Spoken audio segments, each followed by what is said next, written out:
बिस्मिल जी, जिस्म पे लगे घाव इंसान की ताकत का सबूत तो नहीं है ना। ताकत तो कई तरीके से आ सकती है। और खून बहाना कोई बड़ी बात नहीं है, फिर चाहे वो अपना हो या सामने वाले का। बड़ी बात तो ये है ना कि जिस्म से टपकता हुआ खून का हर एक कतरा कि आने वाली नस्लों के सारे खून में एक आग सा उबाल ला पाता है या नहीं।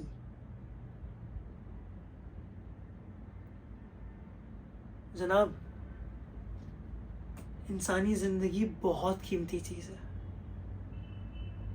और इस जिंदगी को हंसते हंसते अगर फांसी के तख्ते पर चढ़ा भी दिया जाए तो हाँ, हिम्मत की बात तो है, मगर समझदारी की नहीं। सही वक्त और सही मौके के बगैर अगर हम यूं ही अपनी जिंदगी कुर्बान करते रहे भाइयों, तो ये तो बेवकूफी हुई ना। और शायद हिंदुस्तान के स्वाधीनता संघर्ष के 100 सालों के इतिहास में शायद यही बात है जो हम अब तक नहीं समझ पाए हैं। बिस्मिल साहब, मैं करतार सिंह को अपना आदर्श मानता हूं, और आजादी के बारे में मेरी भी वही राय है कि हमारे हिंदुस्तान को सिर्फ और सिर्फ आजादी की जरूरत नहीं है, यह आजादी हमें किस तरह मिले यह ज्यादा जरूरी है। क्योंकि अगर यह आजादी हमें गलत तरीके से मिल जाती है ना,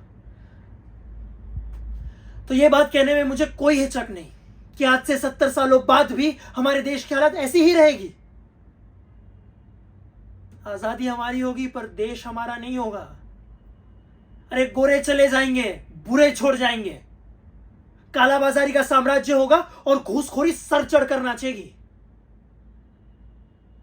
यही जाति, धर्म, भाषा के भेदभाव में ना हमारे देश में आग की ऐसी लपटें उठेंगी जो आने वाली कई नस्लें, कई सरकार चाहकर भी बुझा नहीं पाएगी।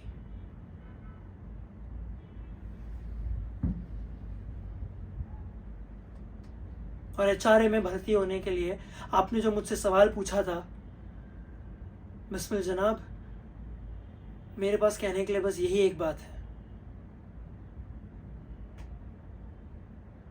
हम तो निकले ही थे घर से बांध कर सर पर कफन,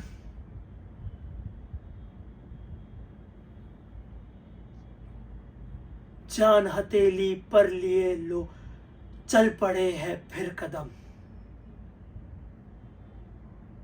जिंदगी तो अपनी महमा मौत की मंजिल में है,